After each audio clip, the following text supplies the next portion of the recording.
Buenos días. Buenos días, doctora. ¿Me están viendo la pantalla de la proyección? Sí, doctora.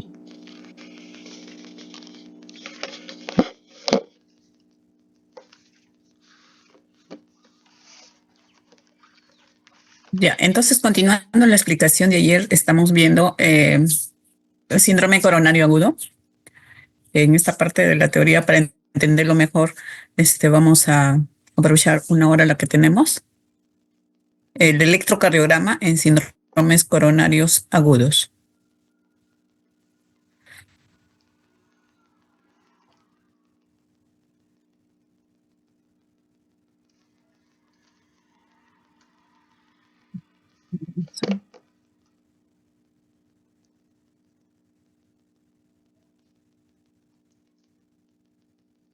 ¿Les quedó alguna duda ayer, alguna pregunta sobre síndrome coronario agudo? Que habíamos empezado con una introducción.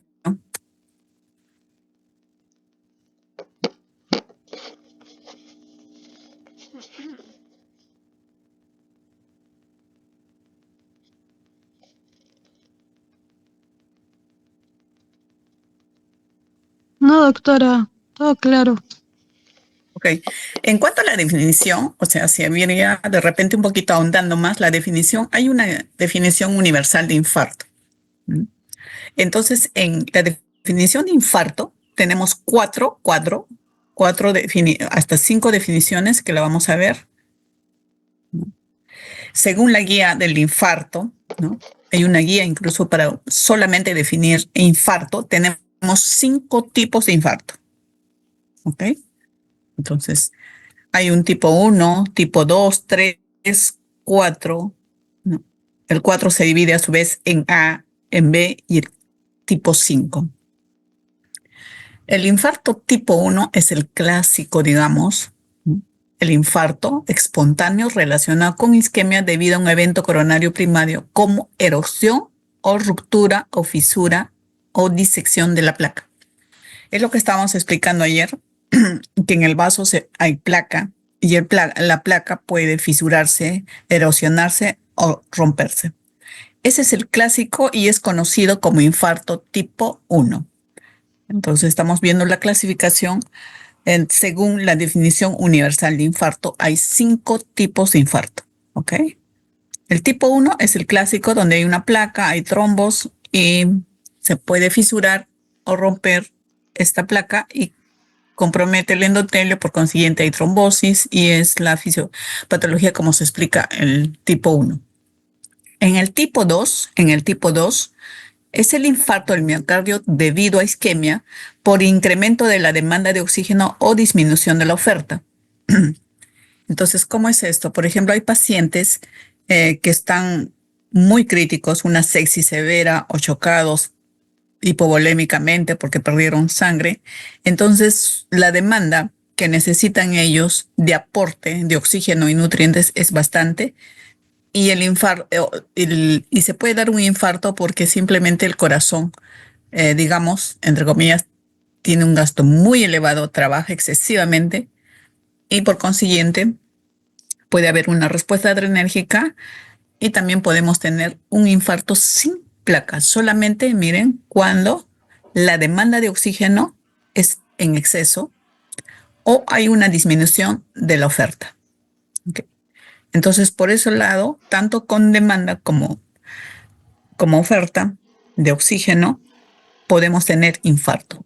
Entonces, estos son los clásicos pacientes que de repente vienen en sepsis severa, muy críticos, en un shock hipovolémico, en un estrés agudo, que no tienen placa. Entonces, están con una anemia, una hemorragia masiva, digamos, entonces necesitan mayor aporte y ellos no tienen, o sea, la demanda es bastante. O la oferta, lo contrario, ¿no? El corazón también está con una febre reducida, es un corazón muy dilatado. La contracción es nada, digamos que es un síndrome de gasto bajo, también podemos tener un infarto. Y el tipo 3, infarto tipo 3, es la muerte cardíaca súbita. inesperada, ¿no? Entonces eso a veces no nos da opción a nada. Es un paciente que tiene un dolor, se cae, pierde la conciencia y ya nomás se recupera y se muere. Es una muerte súbita. Aquí está incluido el paro cardíaco, a menudo con síntomas sugestivos de isquemia y acompañados como elevación del ST presumiblemente nuevo, como bloqueo de rama izquierda, y evidencia trombo fresco en autopsia o angiografía. Entonces, nosotros diremos, pero el paciente tuvo el dolor, tuvo el síncope o tu pérdida de conciencia y ya no respira y está en paro y el paro lo llevó a la muerte súbitamente.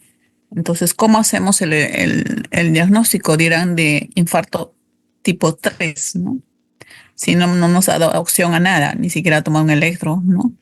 Entonces, esto generalmente se hace por una necropsia, por autopsia. Entonces, infarto tipo 3. Y esto sucede generalmente cuando hay una placa, ¿no? Una obstrucción a nivel del tronco de las coronarias, a nivel del tronco, ¿no? Se tapa todo. Donde sale la aorta hay un tronco de las coronarias, el tronco izquierdo. Entonces, presentan este problema. Y el tipo 4, que a su vez se divide en A y B, son los infartos que entran a los procedimientos. O sea, por ejemplo, ustedes ayer pasábamos visita y decíamos que el paciente entró a cateterismo, es un procedimiento, ¿no? Mínimamente invasivo, no, es un procedimiento que se llama intervención coronaria percutánea, ¿no? Para abrir la arteria, para hacer un examen y para colocar un stent. En ese mismo contexto, también el paciente puede presentar infarto después de este procedimiento o durante el procedimiento. Entonces, ese se llama infarto tipo 4A. Y ustedes dirán, bueno, ¿y cómo no se dan cuenta, no? Si ya había ingresado con un electrocambiado, con un ST elevado, ¿y qué pasaría? Generalmente se compromete la misma arteria que nos ocasionó el problema en la arteria culpable o también alguna otra arteria. Por eso que nosotros cuando ingresamos a estos pacientes a cateterismo, nosotros pedimos los marcadores coronarios, ¿ya? Las enzimas coronarias, la troponina, que debe elevarse hasta 5 veces más el valor basal. O sea, si ese paciente, por ejemplo, que ayer veíamos, tenía una troponina de 5 a 5 veces más, debería tener, si es que ha tenido un infarto durante el cateterismo, 25, ¿no? 5 veces más el basal. O sea, si ya ingresa con una troponina de 10, 5 veces más, tendría 50. Y también, obviamente, que el paciente después de esto presenta dolor. Hay algunos cambios eléctricos sobre lo que ya tiene y eso nos hace el diagnóstico de infarto tipo 4A. Y el infarto tipo 4B es el infarto, ¿no? También asociado a un procedimiento, pero en este caso, es un procedimiento de angiografía generalmente, ¿no? Entonces, eso es lo que hay que diferenciar. Y el tipo 5 también es un infarto por procedimiento, pero ya no por PCI, ya no por perfusión, no por intervención coronaria percutánea, sino por puente. Es el infarto que decimos cuando se hace cirugía abierta, ¿ok? Entonces, aquí hacemos puentes. El paciente entró a operarse, se hizo un puente coronario, ¿no? Entonces, pero se puede infartar.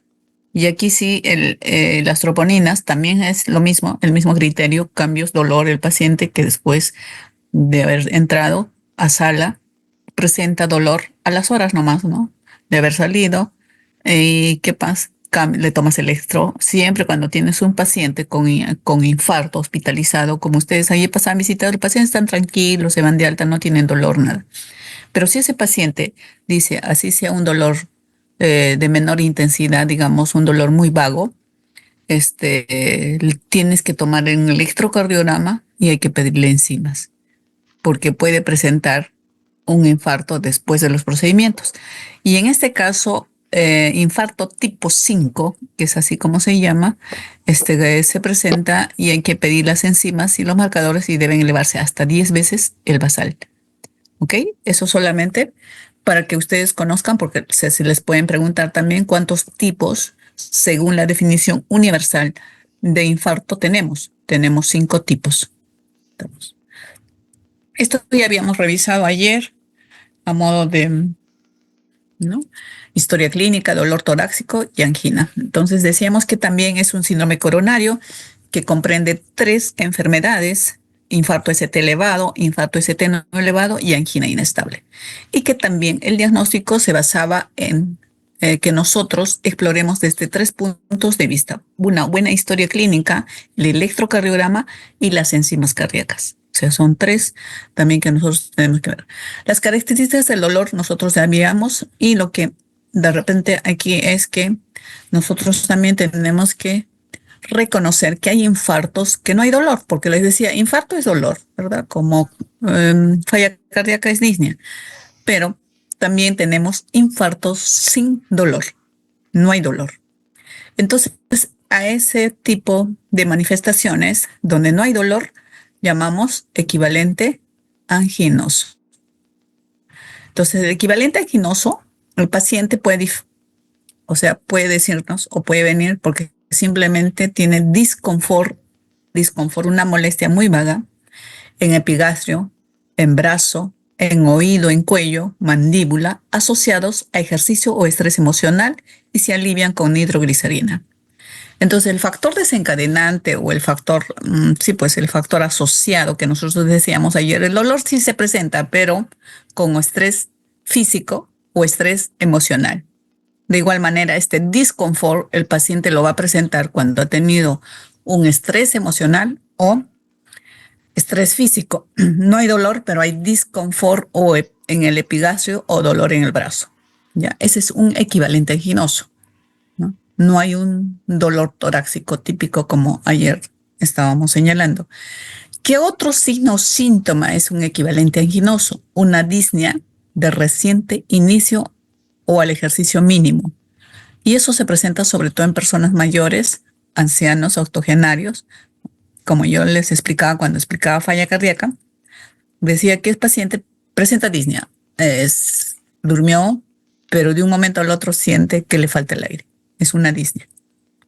En esos casos, cuando tu paciente llegue hacia a emergencia, sospecha que puede estar cursando con un infarto. No hay dolor, pero es un equivalente anginoso. Otra, también, que no está señalado, son los síncopes.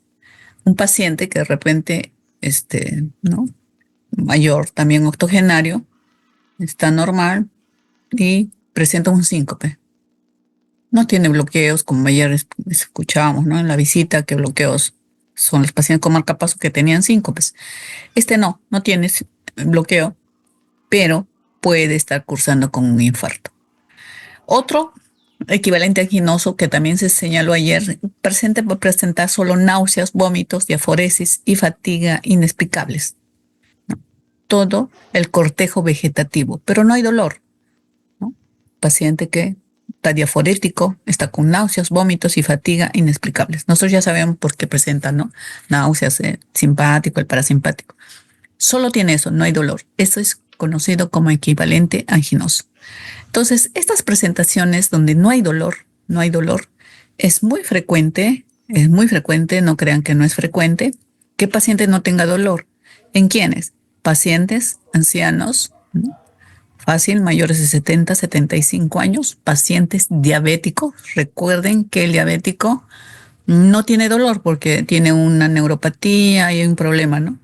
Entonces, ese paciente son infartos silentes. Y también tienen las personas mujeres, tienen los equivalentes anginosos. ¿Ok? Eso nomás. Y bien, ahora sí, el EKG. El EKG dijimos, según la guía, nosotros no debemos demorarnos en menos de 10 minutos de que nosotros hemos recibido a este paciente. O sea, el paciente viene, le hemos hecho hacemos la entrevista y vamos tomando el EKG, ¿no? hacemos la historia clínica, vamos buscando los factores desencadenantes, cómo está el dolor, etcétera, y a su vez usted en simultáneo tiene que estar tomando el electrocardiograma en menos de 10 minutos. Es lo que dice la guía, pero a veces es imposible porque no hay el equipo, etcétera, etcétera, ¿no? Entonces, el EKG es seguro, es rápido, es disponible y de bajo gasto, de bajo costo. Y nos sustenta el diagnóstico. Hemos dicho, con el EKG nosotros ya hacemos el diagnóstico de un ST elevado, ¿no? Y cuando tenemos el ST elevado vamos a trombolizar, a lisar. ¿Con qué? En nuestro medio puede ser alteplase, tecneteplase, que estábamos explicando ayer. Hay el valor cambios en el momento de los síntomas, sobre todo en reposo. El EKG anterior está disponible, es de mayor valor, ¿no? Cuando nosotros tenemos historia del paciente, un EKG previo donde él no tenía dolor, no tenía ninguna de esta molestia y aparece un bloqueo rama izquierda y no sabemos si es bloqueo rama izquierda de momento o ya lo tenía de base, entonces nos ayuda siempre si es que el paciente tuviera un electrocardiograma. Entonces nosotros cuando hacemos estos pacientes, ¿no?, que tienen riesgo, etcétera, decimos si vienen por otro y tomamos un electro, digamos por cualquier otro patología o pasa por consulta o pasa por un riesgo quirúrgico, donde sí nosotros solicitamos un EKG, es que nosotros le debemos decir al paciente, sabe que señor, guarde su EKG en el celular. Porque si ya tiene un dolor, ¿no?, y no sabemos si estos cambios eléctricos o ya lo tenía de base, porque a veces hay algunos cambios que te hacen pensar que pueda tener un infarto, pero no está cursando, pero ese es su EKG basal. Entonces, eso también es importante a veces conseguir un electro. Si no lo conseguimos, igual. Y esto también es bastante importante. Miren, el EKG nos han dicho que sí, nos puede dar el diagnóstico, es muy básico, etcétera, pero hay un 40%, un buen porcentaje, que el EKG es normal. Está con infarto, pero tu EKG un 40%, ¿no? Entonces, esto que pasa, hay dolor torácico y un EKG normal, no excluye, miren, no excluye la posibilidad de síndrome coronario. O sea, tú con un electro, más los síntomas que son típicos, que estamos revisando el día de ayer, ¿no? No puedes todavía decir, no, esto no es un infarto con el electro.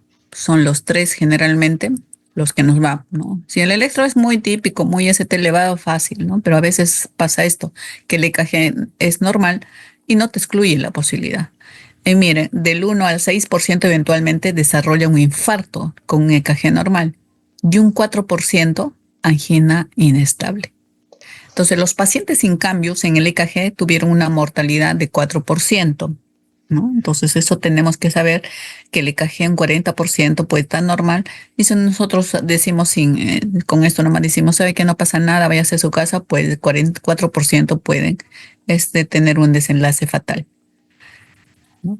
Y esto es lo también que ayer lo señalaba, la trombólisis, la lisis, está contraindicada en pacientes sin elevación del ST. Ese es el otro mensaje que tenemos que llevar. Entonces, ya entrando de lleno a lo que es el electrocardiograma normal, ¿no? Tenemos que conocer el electrocardiograma normal y nos dijeron que nosotros analizamos el EKG cuando estamos frente a un síndrome coronario agudo de la T hacia la P. ¿Ok? Entonces, el EKG, ustedes ya saben que tiene estos segmentos, estas ondas. La onda Q, miren, la onda Q es pequeña, de voltaje, no es tan ancha, que vamos a ver la R igual, y el segmento ST. El segmento ST, que vamos aquí, ¿no? La rampa ascendente es lenta y la rampa descendente es rápida, ¿no? Lo que le hace asimétrico en un EKG normal. En un EKG en isquemia o en infarto, el primer cambio siguiente a la oclusión es la inversión de la onda T en la zona de lesión. O sea, es lo que les decía, ¿no? La onda T representa isquemia. El primer cambio que va a aparecer cuando tu paciente recién ha tenido de poco tiempo, digamos, de horas de dolor, el primer cambio es la onda T. Luego va a haber desviación del ST con las características en zona de lesión y depresión del ST y elevación del ST de 1 milímetro en 2 derivadas contiguas o 2 milímetros de B1 a B3. El ST, entonces, debe elevarse de 1 a 2 milímetros. Entonces, podemos tener nosotros electros tan, digamos, entre comillas, tan rápidos y fáciles de diagnosticar como así, ¿no? A cualquiera de nosotros no se nos va a pasar que este es un ST muy elevado. Miren cuánto de voltaje está elevado, Entonces, es facilísimo. Esto lo reconoce cualquiera, incluso un paramédico, ¿no? Entonces, de aquí ustedes tienen que saber reconocer y en qué cara se encuentra y si es posible hasta hacer un poco más avanzar, qué arteria está comprometiendo, ¿no? De las tres. ¿Será la descendente anterior, la coronaria derecha o la circunfleja? Muy bien, el EKG de 12 derivaciones, un médico con experiencia en 10 primeros minutos, eso ya sabemos. Para el estar, el primer es normal, el dolor se debe observar en EKG a seriados cada 10 minutos.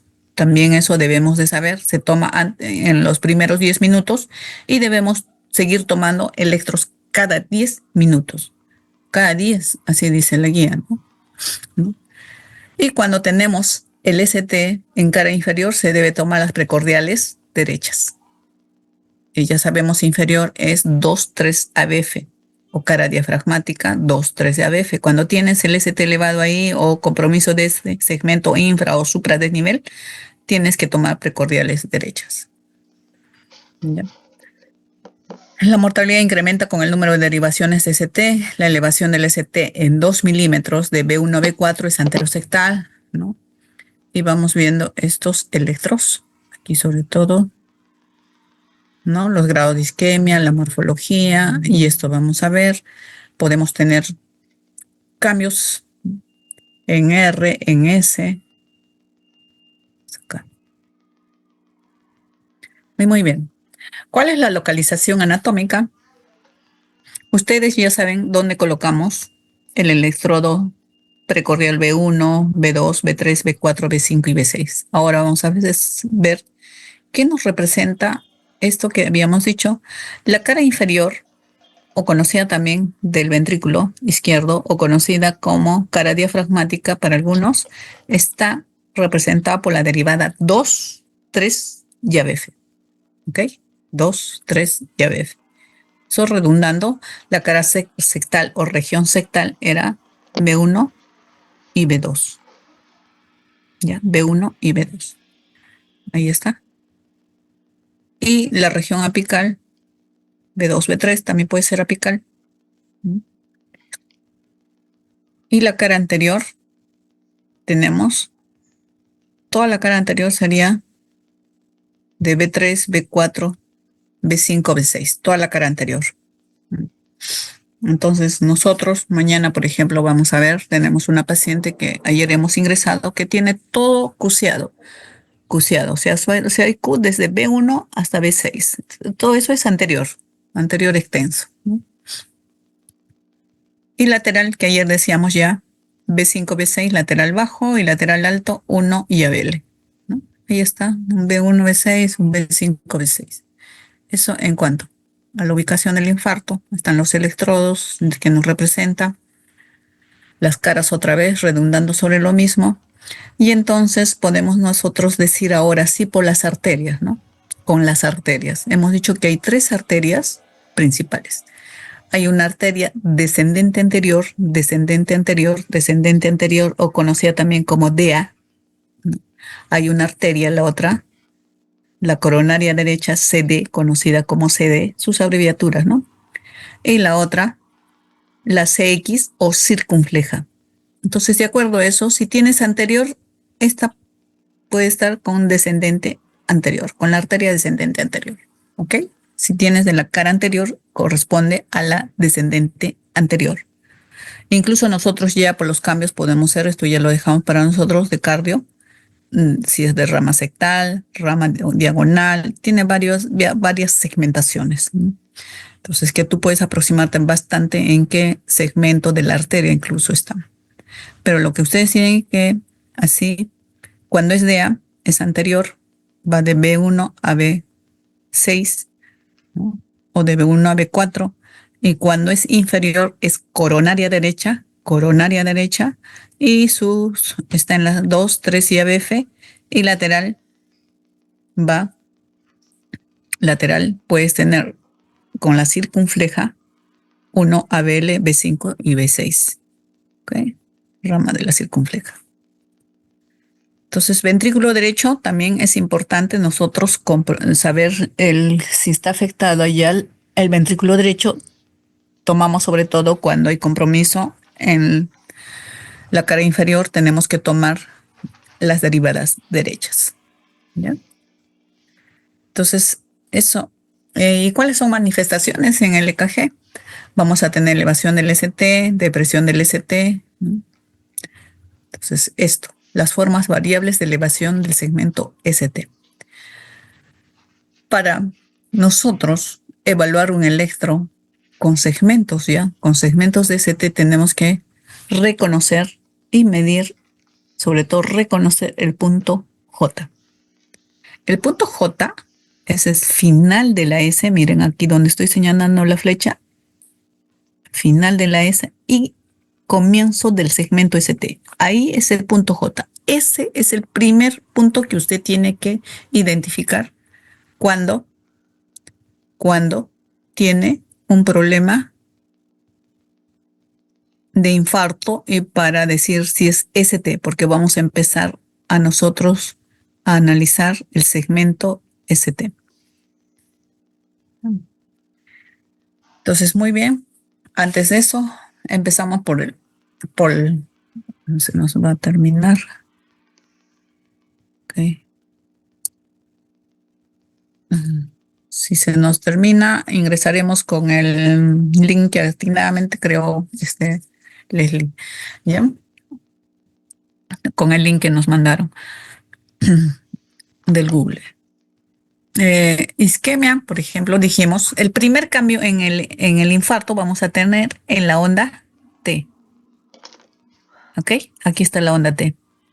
Y cuando dijimos que está T muy positiva, T positiva y simétrica, es isquemia subendocárdica. Y dijimos que la lesión, la necrosis, lo que está pasando viene de adentro hacia afuera. O sea, ya atravesó porque la irrigación normal es epi, ¿no? Y si no llega bastante sangre, no llega, ya la lesión prácticamente, no solamente en la parte epicárdica, sino que hasta llegó ya hasta el endocardio. Entonces, esto es mucho más grave, por eso les decía, y es importante reconocer si es subendocárdico o subepicárdico, ¿ya? Entonces, en el subendocárdico, las ondas T son altas, acuminadas, y los vértices son picudos. ¿Ok? Onda T de alto voltaje, incluso a veces supera al R. Esta es la R, la supera la onda T, ¿ya? De alto voltaje, picuda, simétrica, mayor de 5 milímetros, mayor de 5 cuadraditos en el plano frontal y mayor de 8 milímetros en las precordiales, ¿ya? Entonces, esos son números que nosotros podemos bien saber 5 y la 8 en las precordiales, pero sí tiene que aprender que son bastante de alto voltaje y picudas y simétricas. Algunas veces la onda T es de inscripción lenta y en forma cúpula. En ocasiones la onda T es de tamaño normal, pero nace directamente el punto J. Se ve esta onda T en los primeros momentos del infarto, primeros momentos, es el primer cambio, o sea, primeras horas, no ha pasado mucho tiempo del infarto. Eso es lo importante, saber reconocer la onda T picuda y va progresando con el tiempo. Entonces, T positiva y picuda de alto voltaje, isquemia, usted no va a decir T positiva, ¿no? Usted ya en el electrocardiograma tiene que decir isquemia subendocárdica. Y mejor todavía, isquemia subendocárdica anterior, inferior, ya le va poniendo los nombres. Sin embargo, también podemos tener algunas patologías que nos presentan T altas, de alto voltaje. Entonces encontramos como más de 20 patologías. Miren, pueden ser de causas isquémicas, ¿no? Infarto de fase aguda, isquemia transmural, eso representa una T picuda crónica. Pero las no isquémicas, miren, variantes, hipercalemia, cuando tiene potasios muy altos. ¿Qué más? Hemopericardio, hemorragias cerebrales, te dan cambios en la onda T, T negativas o T positivas, bloqueos de rama izquierda, de derecha, pericarditis. O sea, les vamos a preguntar, de repente les pregunten en un examen práctico, les pregunten diferencias de T picuda. otras patologías que no necesariamente son infarto.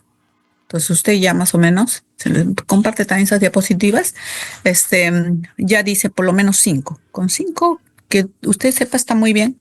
De las más frecuentes, hipercalemia siempre le van a preguntar. Y cuando la T es negativa, miren esta T negativa, es isquemia subepicárdica. Subepicárdica. No se olviden, son preguntas, siempre les preguntan si T picuda es isquemia subepicárdica o subepicárdica. Ya, estamos poniendo ahí. Las ondas T negativas de vértices picudos y ramas simétricas. Primera fase de onda T aplanada, segunda fase T negativa simétrica. Y aquí está la lesión, miren, en el epicardio. Por eso es isquemia subepicárdica. De igual manera, hay ondas T, hay algunas patologías que también nos dan esto, ¿no? Patrón de repolarización juvenil, nos va a dar esto, bloqueos de rama derecha, inversiones de la onda T idiopática, hipertrofia, cardiopatías hipertróficas, músculos gruesos, nos dan esta situación. Ya. Y luego seguimos progresando con el tiempo y también se nos está comprometiendo más el músculo. Tenemos cambios en el ST. Entonces podemos tener así el ST infradesnivelado, infradesnivel del ST, con o sin inversión de la onda T. Entonces eso será lesión, ya no isquemia, la palabra es lesión subendocárdica. Infradesnivel, lesión subendocárdica, ¿no? Infradesnivel del segmento ST con o sin elevación de la onda T. Hay un desplazamiento negativo del punto J. El punto J es final de la... Acá está la S, aquí está el punto J, ¿no? R, S, final de la S está aquí. Ahí está el punto J. Es un desplazamiento del punto J en base siempre a la línea isodifásica o isoeléctrica. El punto J, miren, tanto se ha desplazado más de 7 cuadraditos. Desplazamiento negativo del punto J, desplazamiento negativo del segmento ST. Este es el segmento ST. ¿Ok? Y hay reducción o desaparición de la onda T. Aquí. Ya. ¿Y eso cómo se llama cuando se va hacia abajo, se desplaza hacia abajo? Lesión subendocárdica. Y cuando hay lesión subepicárdica, miren, aquí está el punto J, RS, ¿no? Aquí, punto J, el segmento ST, y hay un supradesnivel eso es lesión subepicárdica, desplazamiento positivo del punto J, acentuado desplazamiento de positivo del segmento C, aumento inicial del voltaje el R, reducción y desaparición de la onda S, en ocasiones negatividad de la onda T. Entonces ahí a ver, vayan fijando, tomando foto este KG que les estoy haciendo una captura de pantalla para que ustedes me digan dónde está el punto J, por lo menos en qué precordiales se ha elevado, porque es un ST elevado de lejos. ¿Es solamente T o es segmento ST?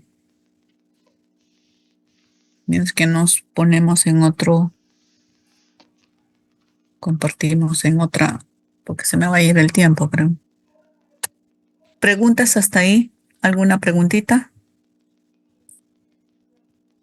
No, doctora.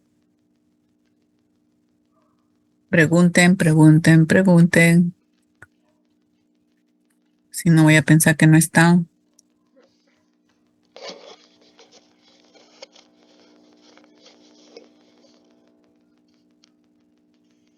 Doctora, disculpe, ¿podría repetir lo del punto J, por favor? Perdón, no te escucho, voy a subir mi volumen. ¿Podría repetir lo del punto J, por favor? Ah, ya, sí. Miren, del punto J en esta diapo, que se salga. El punto J, miren, este no tiene Q. Este es S. porque Q es la primera onda negativa, después hubiera habido acá una R grande, no tiene R, tiene S, solo tiene S.